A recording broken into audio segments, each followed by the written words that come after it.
Hey everyone, this is Imaxination1980 here, and this is part 2 of the Sunflower review. We left off at the wonderful All I Want to Do, which is the second song on side 2, written by Brian Wilson and Mike Love. And because the video track was coming to an end, I'd like to talk about that song and Tears in the Morning in more detail, because I kind of rushed through that. So, anyways, All I Want to Do, I said, was, in terms of production, a masterpiece. And the lyrics are good, but the song itself it's just a treat to the ear. It's a lot different from it sounds a lot different from most of the songs on there, and it definitely works. It's definitely one of the best tracks on the album, if not the best. It kind of rivals This Whole World and Cool Cool Water for that spot. Kind of hard to say, really. They're all superb songs with different ideas, and they all succeed greatly. Bruce Johnston's Tears in the Morning, I said, was a little bit flimsy. I know some might regard as an absolute clunker. I just think it's a decent song. I don't think it's bad. I just think it's one of the weaker tracks on the album. I know that Bruce would deliver a much better song on Surf's Up with Disney Girls. Of course, that's the way they say it in the song. Anyways, Disney Girls, was a lot like the songs on here, but I'm not reviewing Surf's Up, so back to Sunflower. Anyways, Tears in the Morning is, just supposed to be a tearjerker. It's supposed to be, I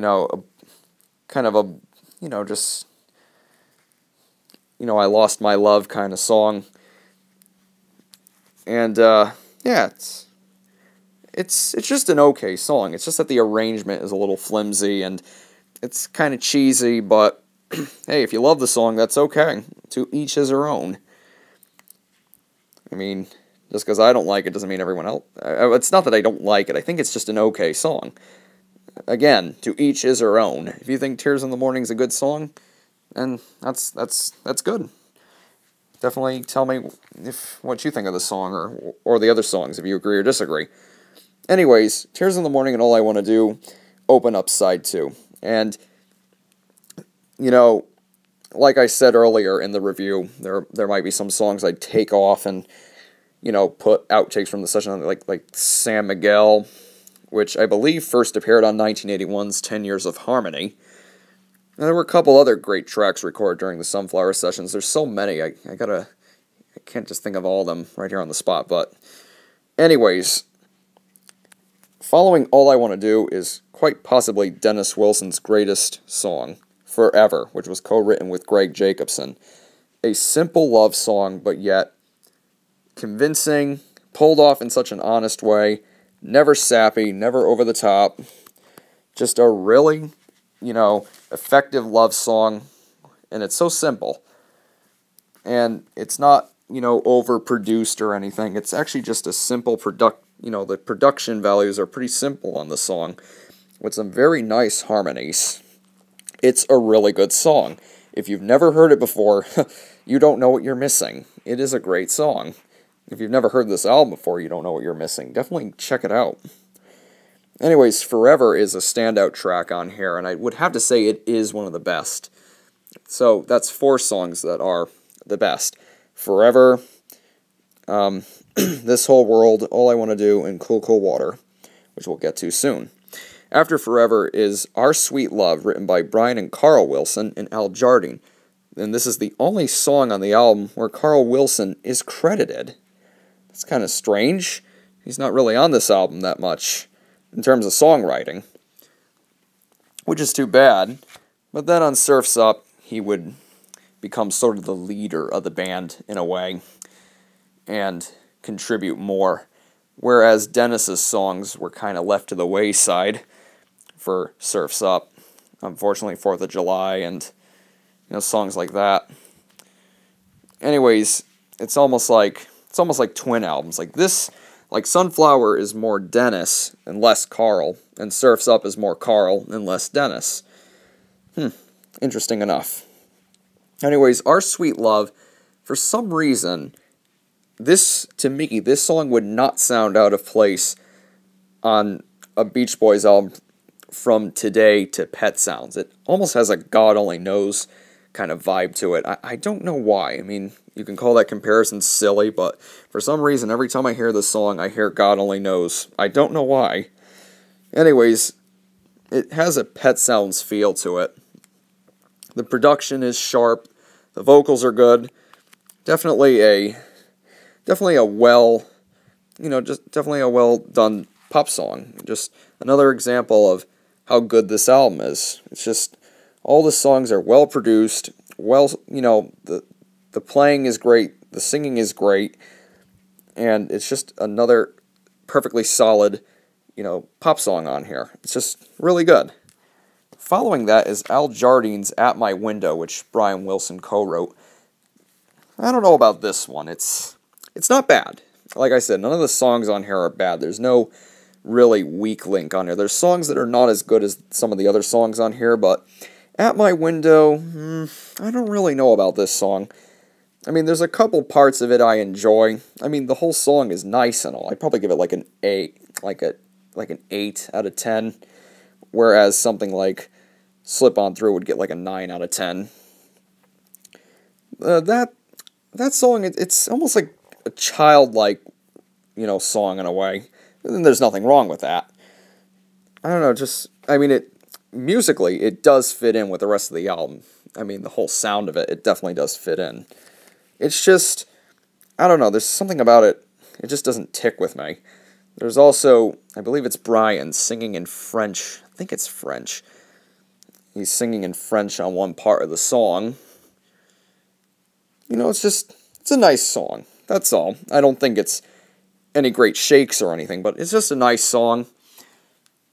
And, it's not out of place on the album.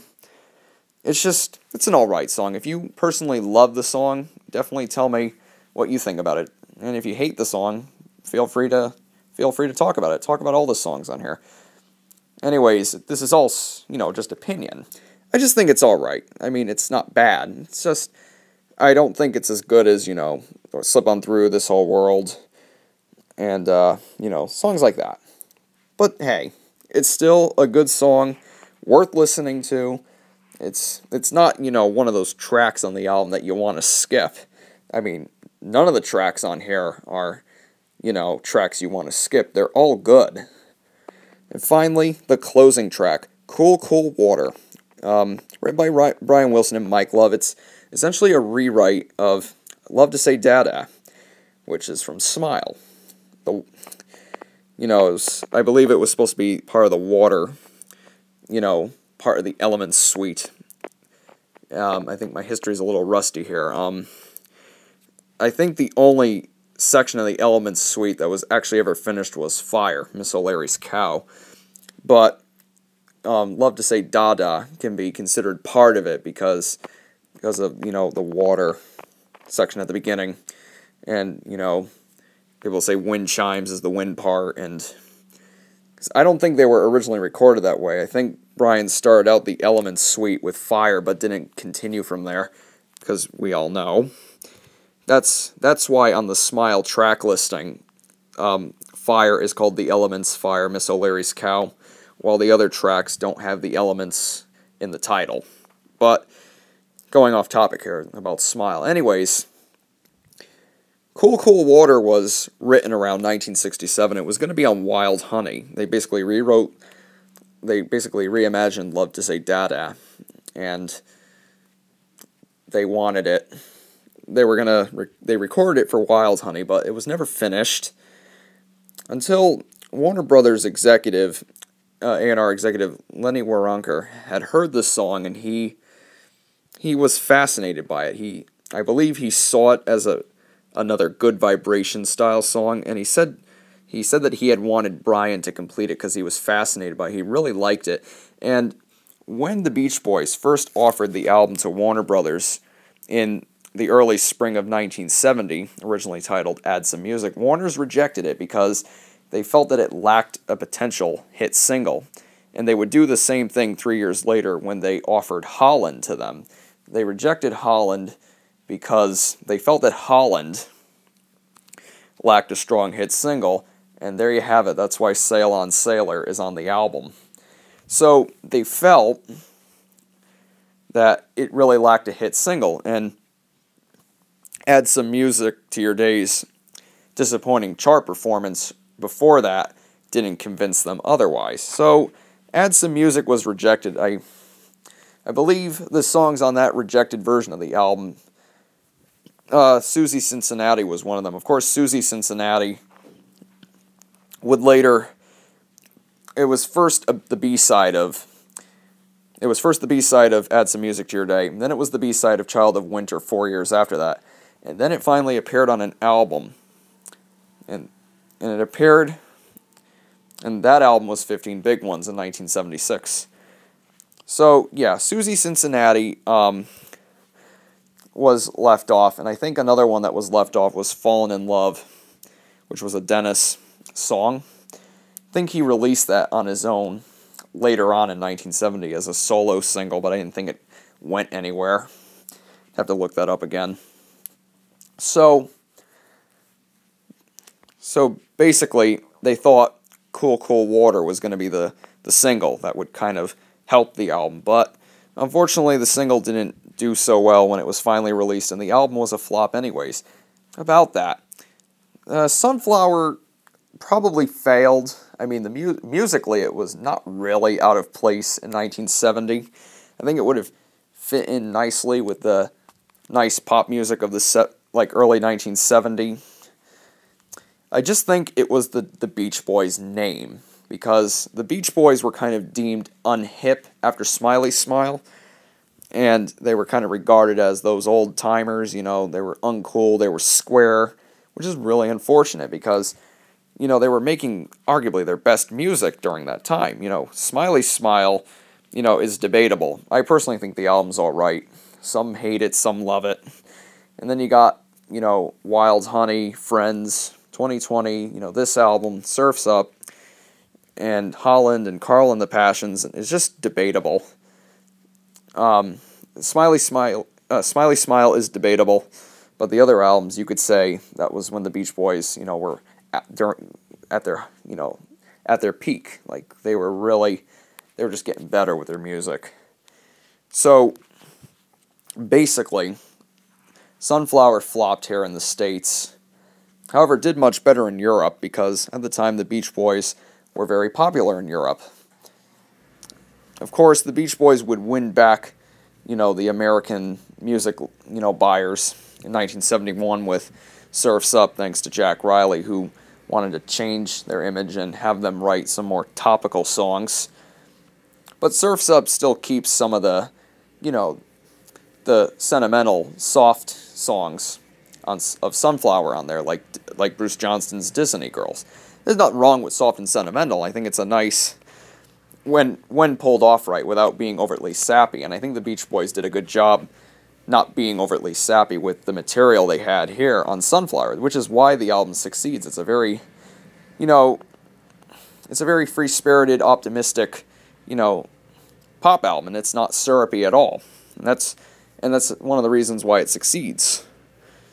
But Surf's Up would be the, you know, hit that Sunflower should have been. I mean, it wasn't a top 10, you know, mega hit, but it still did very, very well. Anyways, Sunflower, you know, has stood the test of time. And critics, of course, liked it back then. They still liked it now. They still like it now. It is a very good album. Definitely a very good album. If you haven't listened to it before, definitely check it out. So basically, that's it. That's the Beach Boys' Sunflower. That's what I think of it. Tell me what you think. You agree or disagree? Thanks for listening to this review. This is Imaxination1980, signing off.